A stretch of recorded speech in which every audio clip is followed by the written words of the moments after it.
صلوا علیہ وآلہ۔ أما بعد فأعوذ بالله من الشيطان الرجيم بسم الله الرحمن الرحيم إن الذين يبايعونك إنما يبايعون الله يد الله فوق أيديهم صدق الله مولانا العظيم وصدق رسوله النبي الكريم إن الله وملائكته يصلون على النبي يا أيها الذين آمنوا صلوا عليه وسلموا تسليما اللهم صل على سيدنا ومولانا محمد معظم الجود والكرم وآله وبارك وسلم صلاة وسلاما عليك يا سيدي يا رسول الله۔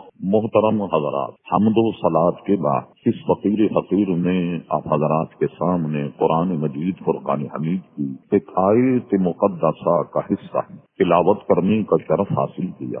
قبل اس کے کہ کچھ عرض کیا جائے، اللہ تبارک و تعالی سے دعا فرمائیں کہ وہ اپنے پیارے حبیب لبیب نبی کریم رؤوف الرحیم علیہ افضل الصلاۃ و تسلیم کے سچے و طفیل مجھے حق کہنے کی توفیق عطا فرمائے۔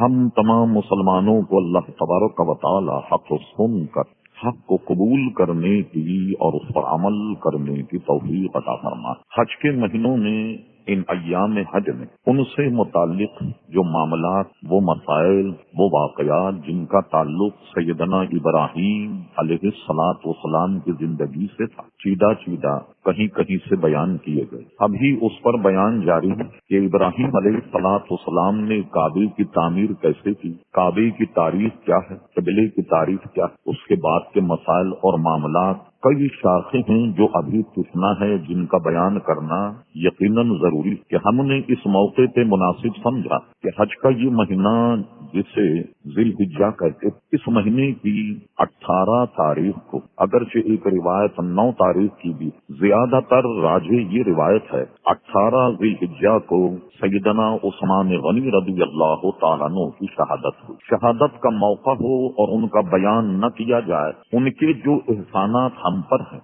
ان کا تذکرہ اگر نہ ہو تو یہ احسان فراموشی۔ لیکن جب ہم ان کی زندگی میں غور کرتے، ان کی زندگی کے کئی اہم پہلو ہیں جو شاید 10 جمعے اگر ہم بیان کریں تو پورے نہ ہوں۔ ان کی زندگی کو چند جگہ تقسیم کیا جا سکتا۔ ایک تو ان کے ایمان لانے کا واقعہ اور حضور علیہ السلام پر ان کا ایثار اور قربانی۔ جب سے ایمان لائے حضور علیہ السلام جب تک دنیا میں تشریف فرما، وہ حضور علیہ السلام کے کیسے فرما بردار، یہ بھی ایک عنوان۔ حضرت عثمان غنی رضی اللہ عنہ کی کرامات بڑی عجیب و غریب، جن کا تذکرہ علامہ تاج الدین سبکی نے اپنے طبقات میں کیا، شاہ ولی اللہ محدود دہلوی نے ازالۃ الخفا میں کیا، علامہ جلال الدین سیوطی رحمۃ اللہ علیہ نے تاریخ الخلفاء میں کیا، ابن کثیر نے اپنی کتاب البدایہ والنہایہ، وہ ایک مستقل باب ہے کہ ان کی کیا کرامت ہے۔ اسی طرح جب آپ مسند خلافت پر متمکن ہوئے تو آپ کی خلافت میں سلطنت اسلامیہ کتنی وسیع اور عریض ہوئی اور کتنی وسعت ہوئی، کون کون سے شہر فتح ہوئے، یہاں تک کہ اسلام کا پیغام افریقہ کے جنگلوں تک پہنچ گیا، یہ بھی ایک عنوان۔ حضرت عثمان غنی باوجود ایک نہایت متقی پرہیزگار، معاملہ فہم، صاحب عدل و انصاف، لیکن آپ کی حکومت میں رکھنا کیسے پلا، یہودیوں نے، منافقوں نے کیسی سازش کی جن سے آپ کی خلافت جو ہے وہ روح بزوال ہو گئی، ان کی سازشیں، یہ بھی ایک بہت بڑا عنوان۔ حضرت عثمان غنی کے گھر کا محاصرہ کرنے کے بعد 40 دن سے زائد آپ پر پانی بن کر کے جو ظلم آپ پر کیا گیا وہ بھی ایک عنوان ہے۔ اب میں سوچ رہا ہوں کہ کسے بیان کیا جائے، مگر میں نے مناسب یہ سمجھا کہ زندگی کے کم سے کم ایک ایک حصے کو ضرور بیان کر دیا جائے تاکہ مختصر وقت میں سیدنا عثمان غنی رضی اللہ تعالیٰ عنہ کی سیرت پر گفتگو بھی ہو جائے اور غیر مکمل بھی گفتگو نہ رہے، اور آج آپ ان کی سیرت کے چند گوشے ضرور اپنے ساتھ لے جائیں اور ان کو اپنے دلوں میں راسخ کر لیں۔ میں نے جو آیت پڑھی یہ بیت رضوان کی آیت کہ حضور صلی اللہ علیہ وسلم کا مکہ والوں سے چند نکات میں جو صلح ہوئی، جو صلح حدیبیہ کہلاتی ہے، یہ اس کا واقعہ۔ عثمان غنی رضی اللہ عنہ حضور کے نمائندے بن کر مکہ میں گئے، اور مکہ میں جانے کے بعد انہیں غیر معمولی تاخیر واپسی میں ہوئی۔ کچھ خبر یہ گرم ہو گئی کہ شاید حضرت عثمان غنی کو مکہ والوں نے قتل کر دیا، تو سبوں نے حضور علیہ الصلوۃ والسلام کے ہاتھ پر بیعت کی، آخری دم تک لڑنے کی۔ اس میں وہ واقعہ بیان ہوا جسے ہم وقت مناسب اور اس موقع پہ عرض کریں گے۔ عزیزان گرامی، ان کی زندگی کے کچھ ابتدائی واقعات ایسے ہیں، علماء فرماتے ہیں کہ یہ ان اولین صحابہ کرام علیہم الرضوان میں ہیں کہ جنہوں نے سب سے پہلے اسلام قبول کیا۔ ایک قول تو یہ ہے کہ حضرت عمر فاروق رضی اللہ عنہ کے اور حضرت زید ابن حارثہ جو سب سے پہلے اسلام قبول کرنے والے زید ابن حارث، کہا جاتا ہے کہ ان کے بعد آپ نے اسلام قبول کر لیا۔ تمام دلائل دیکھنے کے بعد اتنا ضرور پتہ لگتا ہے کہ اولین میں سے آپ ہیں، تو آپ کا اسلام قبول کرنا غالباً 5ویں نمبر پہ ہوگا، اس لیے کہ حضرت خدیجۃ الکبریٰ، حضرت علی اور حضرت صدیق اکبر، زید ابن حارثہ، یہ 4 حضرات ہیں جن کا تعلق بالکل اولین میں۔ اگر زید ابن حارثہ کے بعد حضرت عثمان کے لیے یہ قائم کی جا رہا ہے جیسا کہ کتابوں میں، غالب گمان یہ ہے کہ آپ 5ویں مسلمان، یعنی بہت جلد آپ نے اسلام قبول کر لیا۔ حضرت عثمان غنی کا نام حضرت عثمان ہے، کنیت میں اختلاف، بعضوں نے کہا آپ کی کنیت ابو عمر، لیکن ایک قول یہ بھی ہے کہ جب آپ یہاں ایک صاحبزادے حضرت عبداللہ پیدا ہوئے تو حضرت عبداللہ پیدا ہونے کے بعد آپ کی کنیت ابو عبداللہ ہوئی۔ ان کے والد ماجد کا نام عفان تھا اور ان کے دادا کا نام ابو العاص۔ جب آپ نے اسلام قبول کر لیا، اس زمانے میں اسلام قبول کرنے کے بعد جو لوگوں کو اذیتیں دی جاتی، تکلیفیں دی جاتی، وہی سابقہ حضرت عثمان غنی کو بھی ہوا۔ آپ کے سگے چچا تھے جن کا نام حکم ابو العاص۔ حکم ابو العاص نے حضرت عثمان غنی کے اسلام قبول کرنے کے بعد انہیں کمرے میں بند کر دیا، جتنی سزائیں ممکن تھی انہیں دے دی، لیکن جب دیکھا کہ ان کا بھتیجا نہایت راسخ العقیدہ، ان کی سزا اور کسی بھی طریقے سے وہ اپنے مذہب سے برگشتہ نہیں ہو رہا، اور روزانہ ان سے کہتے کہ تم نے اپنے پرانے آبائی مذہب سے بغاوت کی، لہذا تمہیں یہی سزا دی جائے۔ سزا دینے والے تنگ آ گئے، بالآخر حکم ابو العاص نے حضرت عثمان کو رہا کر دیا۔ یوں حضرت عثمان رضی اللہ عنہ نبی کریم علیہ الصلوۃ والسلام کے عزیزان گرامی دربار میں پہنچے۔ یہ ان کا ابتدائی اسلام قبول کرنے کا واقعہ۔ ان کے فضائل اور مناقب میں بے شمار حدیثیں، محدثین نے الگ باب باندھ کر ان کے فضائل اور مناقب کا عزیزان گرامی ذکر کیا، جن کا کچھ تذکرہ ہم یہاں کرتے۔ حضرت عثمان غنی رضی اللہ عنہ، ساری امت کا اس پر اجتماع ہے کہ وہ تیسرے خلیفہ، یہ ذہن میں رہے۔ حضرت ابو بکر صدیق، حضرت عمر فاروق، حضرت عثمان غنی، ان تینوں کی خلافت پر پوری امت کا اجماع۔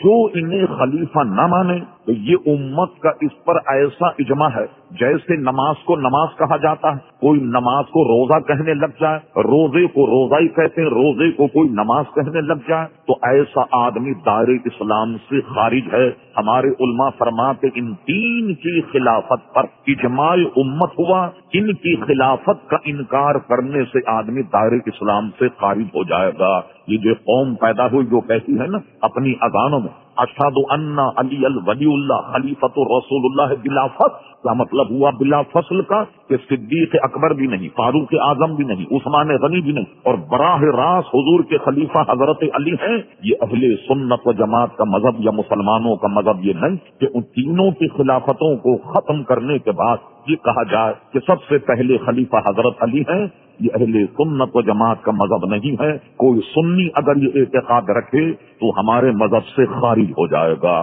کہ ان کے خلافت پر پوری امت کا اجماع. خود حضرت علی نے بھی، میں آگے بتاؤں گا موقع رہا، ان کی خلافت کو تسلیم کیا اور ان کے فضائل و مناقب میں حضرت علی نے گفتگو بھی کی، وہ تیسرے خلیفہ بھی. ایک بات نبی پاک صلی اللہ علیہ وسلم سے انہیں ایسی نسبت تھی کہ حضور علیہ السلام نے اپنی پہلی صاحبزادی حضرت رقیہ ان کے نکاح میں تھی. حضرت رقیہ کے انتقال اور وصال کے بعد آپ نے اپنی دوسری صاحبزادی حضرت ام کلثوم کو ان کے نکاح میں دیا، اور وہ واقعہ ان کا یہ ہے جس کو ابن اسحاق نے تاریخ میں، مورخین میں اور حدیث کی کتابوں میں، تفسیر کی کتابوں میں بھی بڑے واضح انداز و مدلل طریقے سے لکھا گیا. اس کی تلخیص یہ ہے کہ حضور علیہ الصلوۃ والسلام بدر شریف کے لیے جب مدینہ منورہ سے چلے تو حضرت عثمان غنی رضی اللہ عنہ بھی آپ کے ساتھ جانا چاہتے. حضور علیہ السلام نے انہیں منع کر دیا کہ تم اس غزوے میں ہمارے ساتھ نہ چلو، بلکہ تم مدینہ منورہ ہی میں رہو.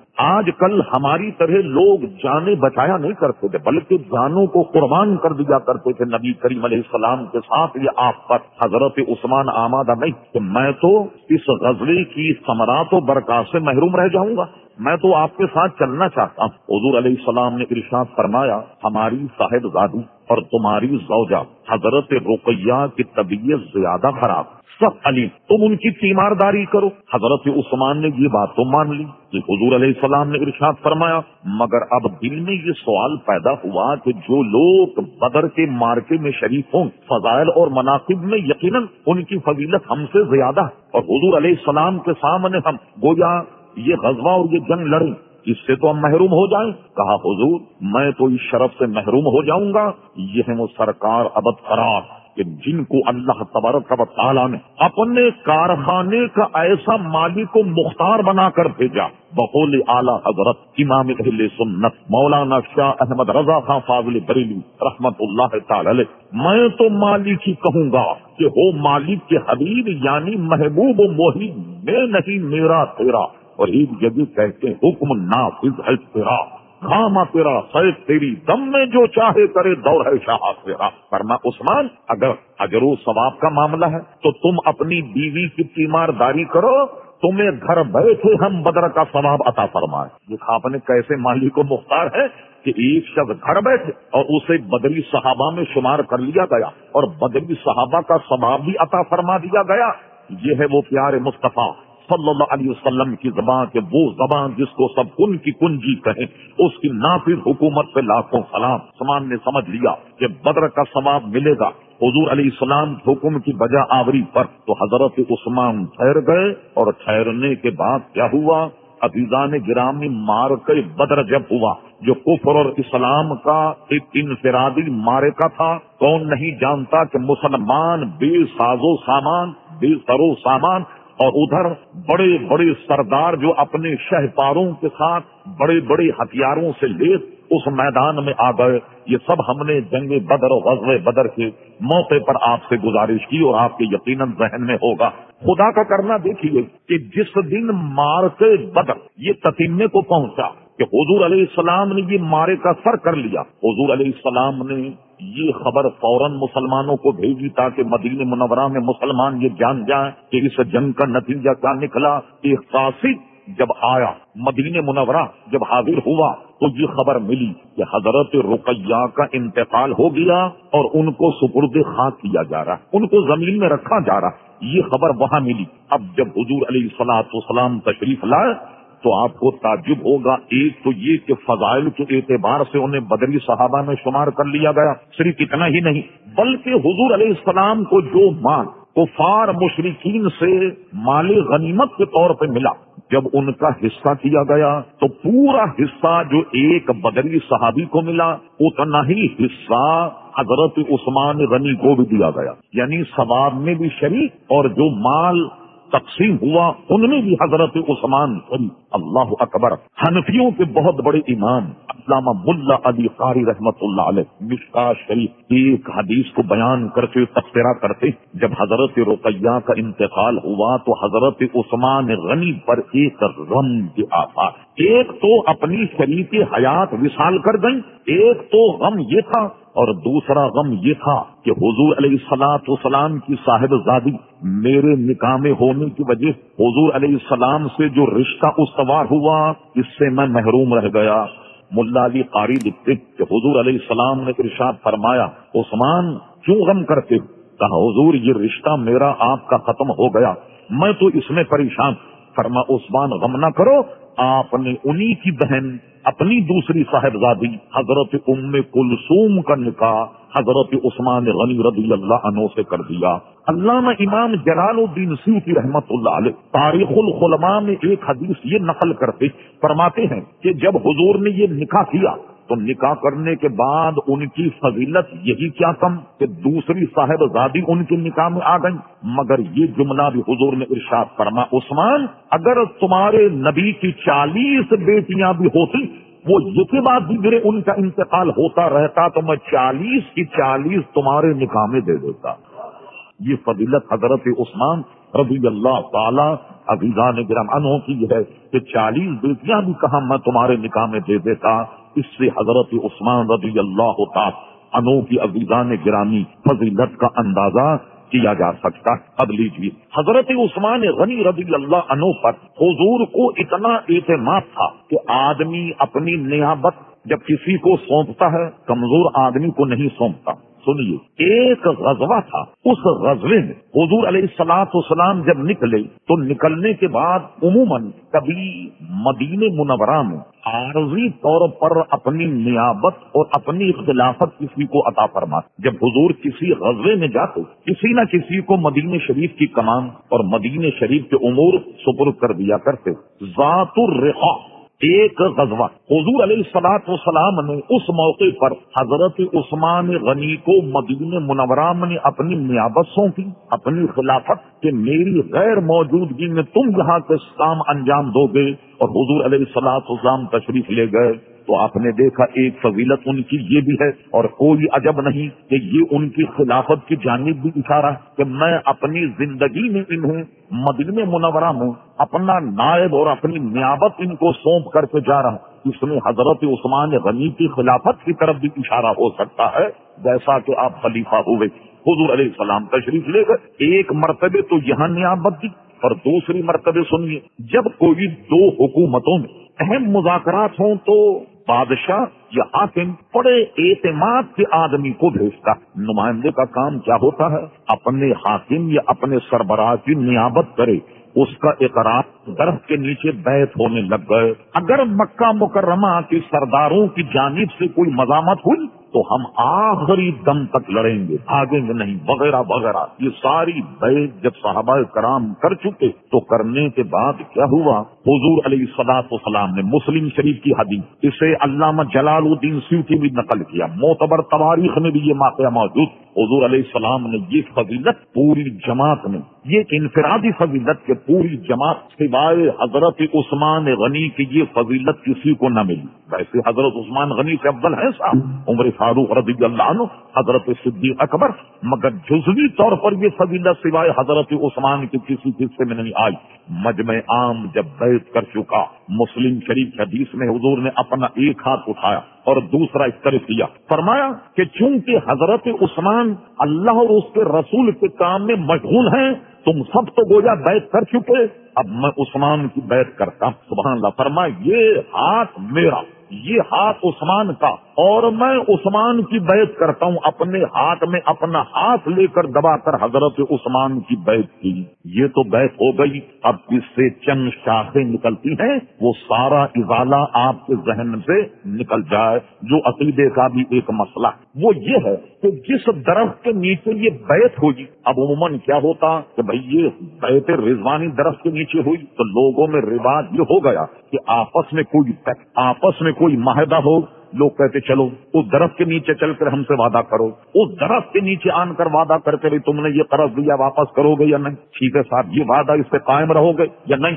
دیکھو اس درخت کے نیچے ہم بیعت کر رہے ہیں، جس درخت کے نیچے بیعت رضوان ہو، جس کا ذکر قرآن مجید ہے، درخت کا ذکر بھی قرآن مجید، یوں بیعت کرنے لگ گئے لوگ، اور پھر بہت سے لوگ اس درخت کی زیارت کو بھی آتے۔ امید یہ ہے کہ حضرت عمر فاروق نے اپنے دور میں دیکھا کہ لوگ درخت کی پرستش میں لگ گئے، یہ آئی باہر، سمجھے، آؤٹ آف وے، یہ تو درخت کی پرستش میں لگ گئے۔ ارے کسی درخت کے نیچے اگر حضور نے بیعت کی، وہ درخت کی فضیلت کیا ہو، جسے دیکھو چلا اب حضرت عمر نے وہ درخت کٹوا دیا تاکہ یہ شرک ختم ہو جائے، لوگ درخت کی پوجا میں لگ گئے۔ ایک اعتراض تو یہ، دوسرا اعتراض یہ ہے کہ جب حضور علیہ السلام کو ساری باتوں کا علم، جب حضرت عثمان زندہ تو حضور نے حضرت عثمان کی بیعت کیوں کی؟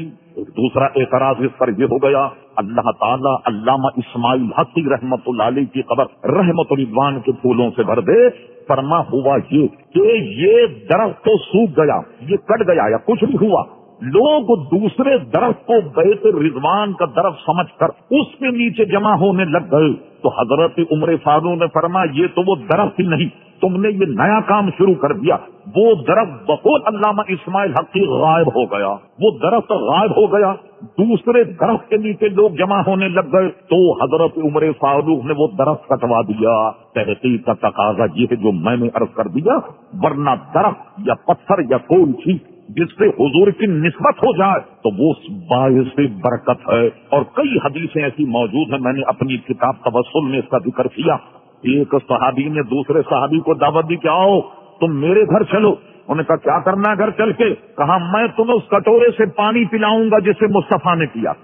وہ اس دعوت پر اپنے صحابی کو لے گئے اور انہوں نے وہ کٹورا سنبھال کر رکھا تھا، اور اس کٹورے سے ان کو پانی پلا، بتا دیکھو یہاں سے حضور نے پانی پیا تھا، یہیں سے تم بھی پانی پیو تاکہ مصطفیٰ کی برکت ہو جائے۔ ایک مرتبہ حضور کسی کے گھر گئے، اتفاق سے کوئی گلاس یا کٹورا نہ تھا، حضور علیہ السلام کو پیاس لگ گئی، آپ نے مشک میں منہ لگا کر کے پانی پی لیا۔ اس زمانے میں مشکی سے لٹکا کرتے، صحابی نے جب دیکھا حضور نے مشک سے منہ لگا کر پانی پیا، حضور چلے گئے تو مشک کا منہ کاٹ کر وہ چمڑا اپنے پاس رکھ لیا کہ اس سے حضور علیہ السلام نے پانی پیا۔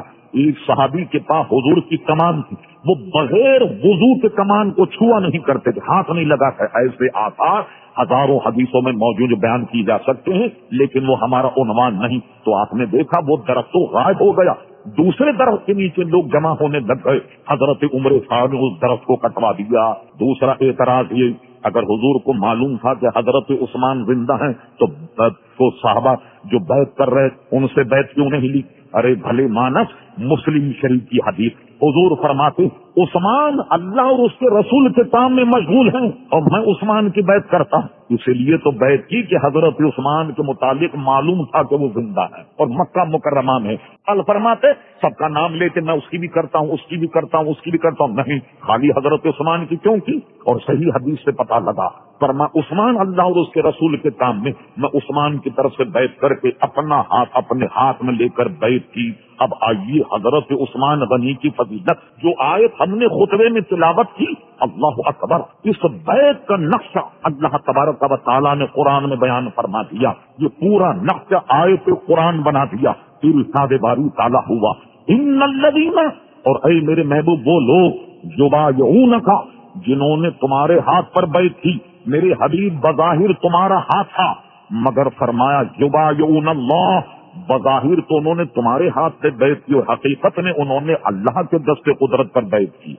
حضور کے ہاتھ کو اللہ تعالیٰ اپنا دست قدرت قرار دے رہا، اور اسی پر اکتفا نہیں، فرمایا جب انہوں نے تمہارے ہاتھ سے بیعت کی اور حقیقت میں اللہ کے دست قدرت پر بیعت کی، اور اس کے بعد فرمایا ید اللہ فوق ایدیہم، اور ان کے ہاتھوں پر بھی خدا کا ہاتھ۔ ایک ذرا ذہن میں نقشہ بنائیے، اللہ اکبر، حضرت عثمان غنی کی گویا فضیلت کا ایک نور آپ کے گویا دل میں روشن ہو جائے۔ حضور علیہ السلام کا دست مبارک، یہ اللہ تبارک و تعالیٰ کا دست قدرت، حضور اپنے ہاتھ کو لے کر فرماتے کہ یہ ہاتھ عثمان کا، اور اپنا ہاتھ لے کر اپنے ہاتھ میں دے کر کہا میں عثمان کی بیعت کرتا ہوں، اور اس کے بعد فرمایا ید اللہ فوق ایدیہم، ان کے ہاتھوں پر خدا کا ہاتھ، اللہ اکبر، نیچے پیارے مصطفیٰ کا ہاتھ، اوپر بھی حضور کہا، فرماتے یہ عثمان کہا، اور اوپر کے لیے فرما ید اللہ فوق ایدیہم، ان کے ہاتھوں پر خدا کہا۔ ذرا غور کیجئے، نیچے بھی دست قدرت، اوپر بھی دست قدرت، اور بیچ میں مصطفیٰ کا دست مبارک، فرما یہ عثمان کا ہاتھ ہے۔ ایمان سے فیصلہ کرو، جس کے نیچے خدا کا دست قدرت، اوپر دست قدرت، بیچ میں دست حضرت عثمان غنی، اس ہاتھ سے جو قرآن مجید جمع ہوا، کیا اس میں رد و بدل ہو سکتا؟ کیا اس میں کلام ہو سکتا؟ کیا اس میں کوئی معاملہ ہو سکتا کہ کچھ آیتیں رہ گئیں؟ 40 پارے تھے، 10 پارے ضائع ہو گئے، یہ 30 پارے رہ گئے۔ یہ حضرت عثمان غنی رضی اللہ تعالی عنہ کی فضیلت یہ ہے کہ آپ نے اپنے دور میں اس دست مبارک سے قرآن مجید جمع کر کے پوری امت اور صحابہ کا اجماع کیا۔ یہی اصل قرآن ہے جو آج تک ہمارے پاس موجود ہے، اس لیے حضرت عثمان کو جامع القرآن کہا جاتا۔ اللہ ان کی قبر انور کو رحمت و رضوان سے بھر دے۔ تو اتنا عظیم کارنامہ آپ نے اپنے دور میں انجام دیا، اگر وہ اپنے دور میں انجام نہ دیتے تو آج عزیزان گرامی، ایک تو اللہ کا وعدہ ہے، مگر اللہ تبارک و تعالیٰ انسانوں سے کام لیتا، جن سے کام لیا وہ حضرت عثمان غنی، جو آج تک قرآن مجید فرقان حمید محفوظ چل رہا ہے۔ یہ بات جب ثابت ہو گئی، اب آئیے حضرت عثمان غنی کی مزید فضیلت۔ حضور صلی اللہ علیہ وسلم ایک لشکر تیار فرمائے جس کا نام جیش عسرہ، سخت مارے کا۔ حضور نے صحابہ کو جمع کر لیا، فرمایا کہ ہمیں اس میں بہت سارا مال، بہت سارے پیسے اور بہت سارے سامان حرب چاہیے۔ مشرکین بہت مضبوط، ان سے جنگ لڑنی۔ بار بار اصرار کیا، غربت کا زمانہ، کسی نے کہا حضور میری طرف سے 1 اونٹ، میری طرف سے 6 زر ہیں، میری طرف سے 2 نیزے، کسی کا میری طرف سے 4 تلواریں، سارا مال جمع ہو رہا، جس کو آج کی زبان میں کہتے ہیں دفاعی فنڈ، یہ جمع ہو رہا۔ حضرت عثمان نے دیکھا کہ لوگ غریب اور حضور بار بار اصرار کر رہے ہیں، سمجھ گئے کہ ضرورت زیادہ، کھڑے ہو گئے، کہا یا رسول اللہ صلی اللہ علیہ وسلم 100 اونٹ بنے ساز و سامان کے میری طرف۔ حضور مسکرائے، خوش ہوئے، سبحان اللہ، قبول فرما لیا۔ اب بھی حضور فرما رہے ہیں کہ نہیں یہ بھی کم، لہذا کوئی اور تم میں سے اٹھے اور کچھ اور اعلان کرے کہ وہ اس جیش کے اسرا میں کیا کیا دینا چاہتا۔ حضرت عثمان نے دیکھا رضی اللہ عنہ کہ حضور مزید مانگ رہے ہیں، مجمع پر ایک سناٹا، پھر کھڑے ہو گئے، کہا حضور 200 اونٹ ساز و سامان کے ساتھ میری طرف۔ حضور مسکرائے، مسکرانے کے بعد پھر حضور نے اصرار کیا، اس لیے کہ ضرورت اس سے بھی زیادہ تھی۔ جب دیکھا کہ کچھ لوگوں کی طرف سے آواز نہیں آ رہی اور ظاہر غربت کا زمانہ تھا، جب دیکھا کہ کچھ اور نہیں ہو رہا، اب کھڑے ہو گئے، کہا حضور 300 اونٹ بمے ساز و سامان میری طرف سے۔ اللہ اکبر۔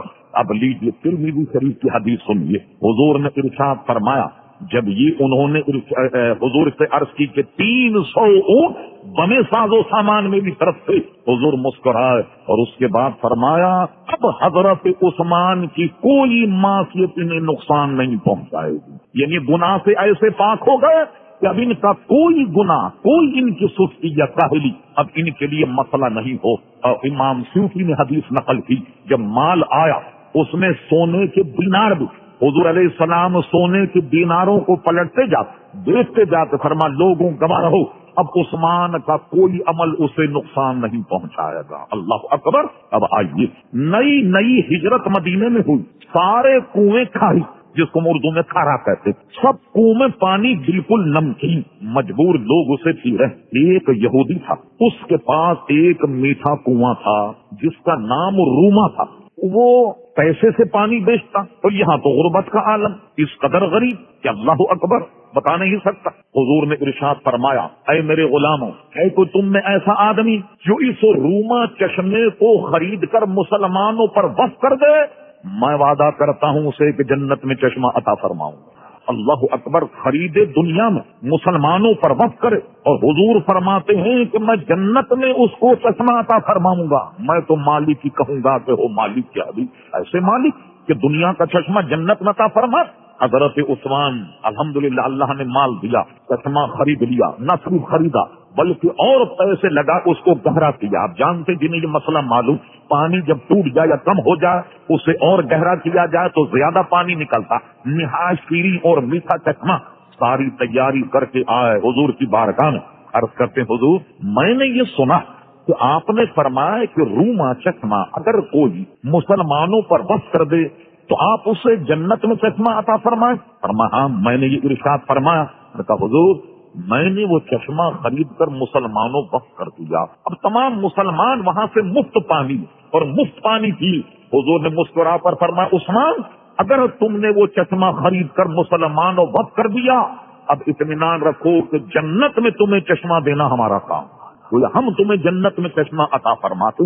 آپ نے دیکھا ایک تو جناب وہ کیا نام ہے اس غزوے اور جیسے کے موقع پر پیسے دے کر بھی آپ نے جنت لی، اور اس چشمے کو خرید کر بھی دربار مصطفیٰ صلی اللہ تعالی علیہ وسلم سے حضرت عثمان غنی رضی اللہ تعالیٰ عنہ نے عزیزان گرامی جنت خریدی۔ وہ حضور علیہ السلام کے بڑے قریبی صحابی حضرت علی رضی اللہ تعالی عنہ کی روایت ہمیں حدیث میں ملتی ہے۔ حضرت علی فرماتے ہیں عثمان یہ تو وہ شخصیت ہیں کہ آسمان پر فرشتے ان کو ذو النورین کہتے ہیں، فرشتے نے ذو النورین کہتے، اور اس کی وجہ یہ ہے کہ ایک نکاح آپ کا حضرت رقیہ سے ہوا، دوسرا نکاح حضرت ام کلثوم سے ہوا، اس وجہ سے آپ کو ذو النورین یعنی دو نور والا کہا جاتا، دو نور والا کہا جاتا۔ اعلیٰ حضرت امام اہل سنت اس کا ترجمہ کرتے نور کی سرکار سے پایا دوشالہ نور کا، ہو مبارک تم کو ذو النورین جوڑا نور کا۔ اللہ اکبر۔ مصر کے باغیوں نے حضرت عثمان غنی کے خلاف بغاوت کی، مدینہ منورہ میں آن کر چاروں طرف سے حضرت عثمان غنی کے گھر کو گھیر لیا، اور گھیرنے کے بعد بڑی بے دردی سے حضرت عثمان کو شہید کیا گیا۔ آپ قرآن مجید سامنے رکھ کر تلاوت کر رہے، بلوائی پیچھے دروازے سے اترے، اور علماء فرماتے یہ بھی حضرت عثمان کی کرامت ہے۔ کرامت کا باب تو ابھی رہ گیا، بہت وسیع اور عریض باب ہے حضرت عثمان کی کرامت کا۔ اس شخص نے یہاں نیزہ مارا، اس پیشانی پر یہاں سے خون کا قطرہ نکل کر قرآن کی آیت پر گزرا۔ قرآن مجید کی آیت یہ ہے فَسَيَكْفِيكَهُمُ اللَّهُ وَهُوَ السَّمِيعُ الْعَلِيمُ۔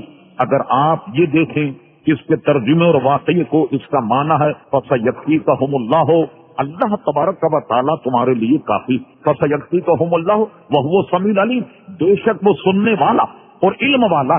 اس آیت پر قطرہ گرنے کا اب یہاں سیاق و سباق یہ بن گیا کہ عثمان جو کچھ تم پر ہو رہی ہے صبر کرو، اللہ تمہارے لیے کافی، اور وہ سننے والا اور وہ جاننے والا ہے۔ روس کی حکومت یہ دعویٰ کرتی کہ ان کے پاس جو حضرت عثمان کا قرآن مجید فرقان حمید ہے، یہ وہی قرآن مجید فرقان حمید ہے کہ جس پر حضرت عثمان غنی رضی اللہ عنہ کے خون کا نشان موجود ہے، جبکہ ترکی حکومت یہ دعویٰ کرتی ہے کہ ہمارے یہاں توپ کافی میں جو حضرت عثمان غنی کا قرآن مجید فرقان حمید ہے، یہ وہی قرآن مجید ہے جس پر حضرت عثمان غنی کے خون کا نشان ہے۔ اللہ بہتر جانے، لیکن یہ کہ وہ قرآن اب تک محفوظ ہے جس پر حضرت عثمان غنی رضی اللہ عنہ کے خون مبارک کا عزیزان گرامی نشان ہے۔ وہ 18 ذی الحجہ کو ان کا وصال ہوا، اور یہ ان کی کرامت ہے کہ جنت البقیع اس زمانے میں بہت چھوٹا قبرستان، اس سے متصل ایک باغ تھا، تو اب تو وہ پورا جنت البقیع میں ہو گیا۔ کچھ ہی عرصے کے بعد اچانک جانے کیا ہوا، کوئی ہنگامہ نہیں، کچھ نہیں، حضرت عثمان وہاں سے گزر رہے، اسے باغ کوکب کہتے ہیں اردو میں اگر اس کا ترجمہ کرے۔ حضرت عثمان نے ایسے اشارہ کیا، لوگوں یہ جو باغ کوکب تم دیکھنا، ان قریب ایک نیک آدمی یہاں دفن کیا جائے گا، اور اسی باغ میں حضرت عثمان غنی سپرد خاک کیے گئے۔ اللہ تبارک و تعالیٰ ان کے مرتبے پر انوار پر رحمت و رضوان کی بارش فرمائے، ان جیسا صبر، ان جیسا علم، ان کے صدقے میں اللہ تبارک و تعالی ہمیں عطا فرما۔ وما علینا الا البلاغ۔